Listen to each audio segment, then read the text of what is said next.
The largest company I manage ads for were making $1.2 billion a year. And I think the largest budget I've ever managed was about $1 million a month. And now I'm not managing those budgets today. And I help info product business owners manage their ad spend, which is nothing greater than, maybe some thousands of dollars. But because of all that experience that I've had, I basically compiled the biggest three lessons for running effective ads in 2024. Specifically, if you're an online coach or an info product CEO looking to run ads to get more leads, more clients, or just want to grow and scale, I got you covered. I'm gonna run through this real quick. And if you don't know who I am, my name is Augusto and I'm the founder of AVX that you can see here. And I help info product business owners scale their companies past 50K months with very simple ads that I want to show you today and very simple systems that I help them plug in and just install. Okay, so one of the companies that I was running ads for, as you can see here, I don't want to disclose their name because I don't know if I'm still like in under some NDA or something, but $1.2 billion in revenue. Sometimes they make 900 billion. I think the year that I helped them manage, they broke some records, which is pretty cool. They made $1.2 billion, which is awesome. But hey, it was it was stressful. It was super super stressful, but I learned so much. Okay, so you quickly realize when you're running this high budget how creative is king. At super high daily budgets, ad fatigues like super quickly, validation is super quick, and iteration has to be done prior to wanting to make changes. You have to think ahead because in one day you're probably spending $30,000 on just Facebook and probably a couple of campaigns. And at $30,000 and the total audience size was probably less than, 80 million people. It got like it was super quick. It was super quick, right? Everything moves at lightning speed. I swear to God, sometimes I lost sleep. Sometimes I got a call in like 4 a.m. Saturday morning because something went off or Meta made a mistake or whatever. You know how some like if you've run ads, you probably know this. How sometimes Facebook sends you an email saying, "Hey, we charged you like more, so we're giving you a refund or credit." And it's usually like if you don't run more than $10,000 a month, it's usually like 2 cents. We were getting refunds of like $10,000, like $9,000, like it was ridiculous, but it was fun. Okay, and here's the thing: when it comes to that, you have to get really good at knowing if an ad will work or not. Like you have to understand already with the data, prior data, if something is going to work or not. And the way we do this is basically it's called ad scanning. And I scanned thousands of ads in their industry, just in their industry, and other industries I've done so too. I've probably wrote thousands of different ads. The numbers were ridiculous. It was incredible.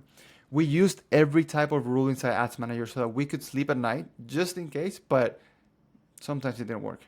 Because sometimes, things blew up and we wasted tens of thousands of dollars and uh, it was stressful. When I said, well, I don't want to get into rules. If you want to make a video on that, just let me know. I can do it. I don't want to jump into tangents. But in this video, I'm going to tell you the three biggest lessons I learned from running ads for a multi-billion-dollar company that even if you're not spending even what they spent in a day, this is going to help you because this goes past like any type of budget that you're running. Okay. So number one, you heard me before. Creative is the most important aspect of running ads. It literally is. Okay. And here are my tips. Static creatives, they need to pass the vibe check. Okay. Basically, is the value prop obvious? This is what's in it for me, basically, with them. But basically, what this is basically when you're creating a static image ad that that maybe has some images or let me see if I can find one real quick. Okay, so everyone's probably familiar with this brand. They spend so much money on ads. Let's find a static creative. So this one. Well, let me see ad details. So static image has to be like what's in it for me, right? So in this case, what's in it for me?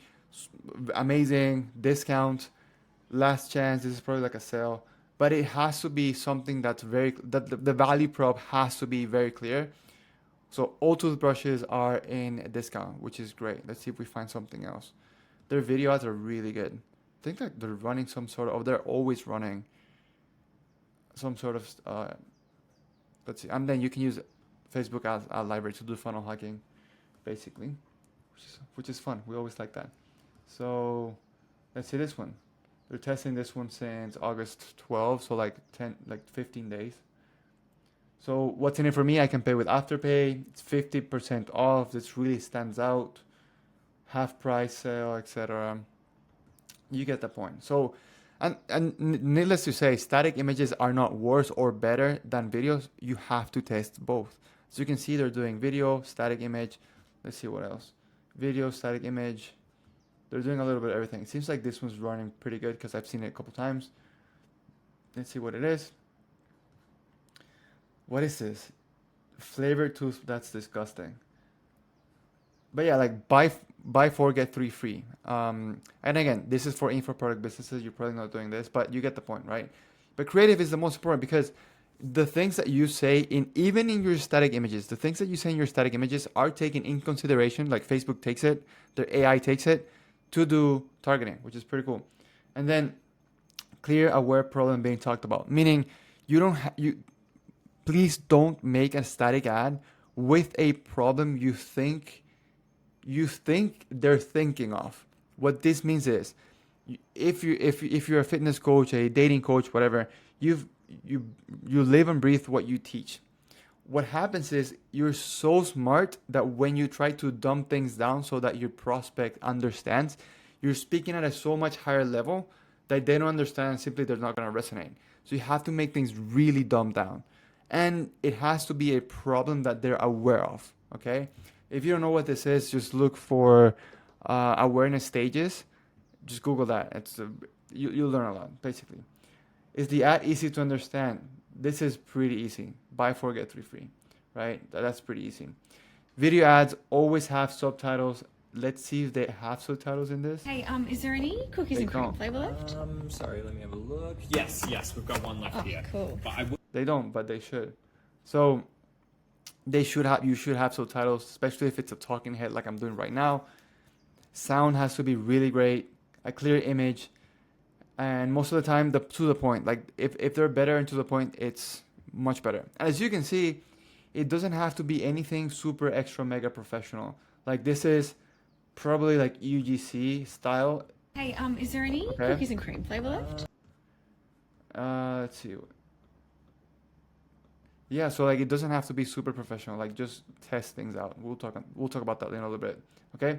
Number 2, campaign architecture and nomenclature becomes increasingly important, especially as you keep testing. Wish you should.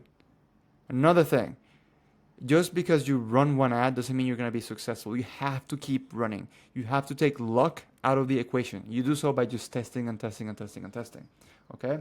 So let me show you campaign architecture real quick. So obviously you got your business manager, okay? Inside your business manager, you're gonna have your ads manager. So here's where it gets interesting.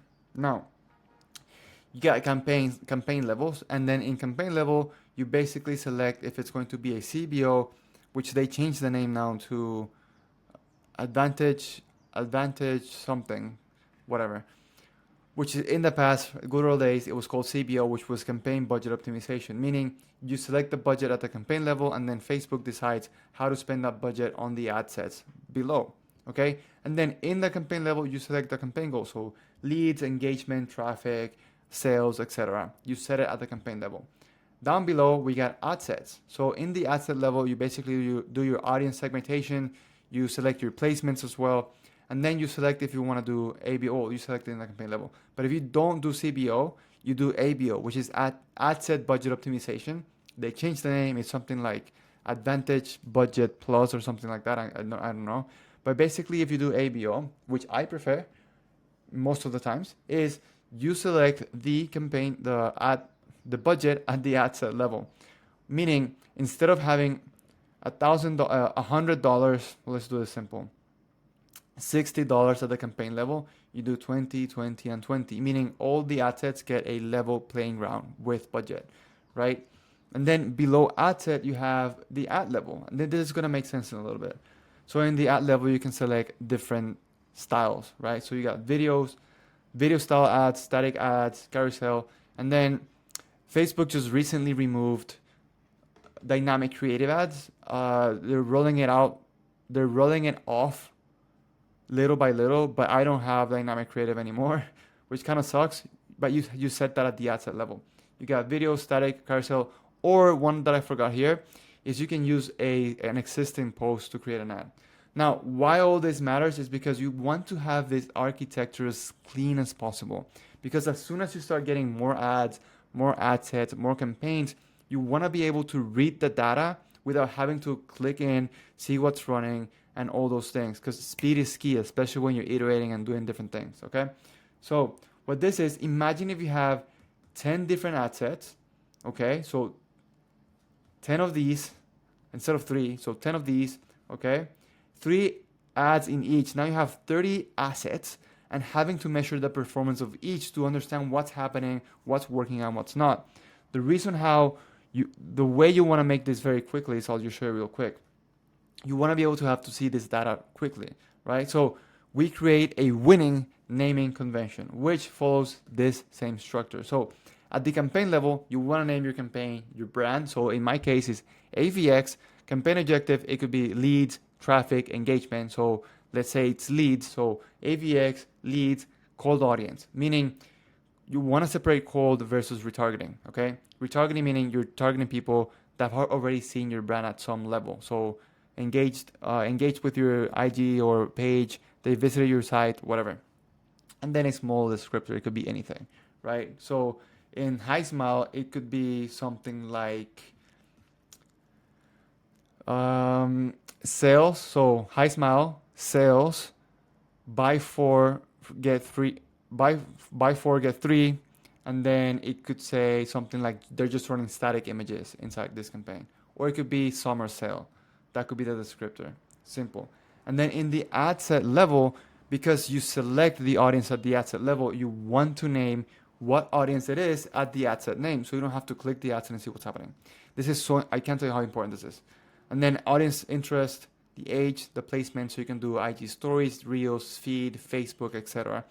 And then angles. Angles meaning what problems you're trying to, what the focus of the ads are inside of this ad set. So problems, maybe offers that you're doing because they buy 4, get 3 free. Could be, or buy 3, get 4. Now I have to check. Is this right? Yeah, buy 4, get 3 free. Okay, got it. Damn, that was confusing. Okay, so the angle could be buy 4, get 3 free. The angle could be buy 1, get 1 free. The angle could be reply story. The angle could be followers, whatever, okay? And then at the ad level, style and descriptor. So static and then pink picture, green picture, whatever. Or the angle too, or what the copy says, okay? I can't tell you how important this is. And when running $1 million a month in budget, you have a lot of things that you're testing. You want to be able to read those without having to click in. Speed is key, okay? So with that being said, number 3 is being able to quickly read data and make decisions, okay? And I'll tell you exactly what these mean and what you should do based on this data really quickly because I don't want to spend too much time here. And I do have another video that speaks in depth about funnel metrics and how to do basically data assessments for you, especially if you're running ads as an info product CEO because you want to be able to read this quickly. So go to Ads Manager, then click Ad Sets, click Columns, save as a preset and name it AVX. I'm going to show you exactly what you're going to do. First and foremost, you have to edit your columns inside your Ad Manager so you know exactly what you're looking for. So this is the data you want to look for most of the times. Here's what I recommend my clients to have. So once you go in there and do this, like, let me see if I can, and you do this, there we go. Then you can edit this. So campaign, delivery, actions, amount spent. I like amount spent just to see how much I'm spending. Last significant edit. Some people don't have it. You can take it off, honestly. Ad set name. This is at the campaign level, sorry. Then budget. So how much are you willing to spend a day? Results, meaning how many leads, how many DM conversations, how many whatever. Profile visits, etc. This is great. Cost per result. How much that result cost. Landing page views. If you're doing something with landing page views like VSL. Link clicks, meaning how many people. This is pretty self-explanatory. CTR, so you want to measure both, okay? CTR is basically the percentage of people who saw the ad and clicked, right? So that tells you how relevant your ad is to the audience that it's being shown to, Okay, then how many leads you're getting, impressions, reach, engagement rate. I mean, you can take this off. I don't know why it's there. CTR all, which is fine, clicks all, and then CPM. Pretty simple, right? So it's already 15 minutes in. I don't want to spend too much time here, but all in all, if your CTR is usually below 1%, it's a very weak ad, and you want to make sure the copy is better, the creative is better, the video is better, the hook is better, because you want to capture more of the audience that it's been shown to, like the attention it's been shown to. So ideally, usually, the higher the CTR, the lower the cost of leads, the lower the cost per result, the cheaper your CPMs as well. So you're going to see a whole improvement across the board if you just make your creative better. That's why I told you, number one, creatives are king. Okay? Super, super easy. But chances are, if you're watching this, you're not spending $1 million a month. I mean, if you are, good for you. But, and you don't need to know about many other things either, like special rules that I used to do for these companies, or first click attribution using software like Triple Whale, Step.io, Hyros, etc., and many other things.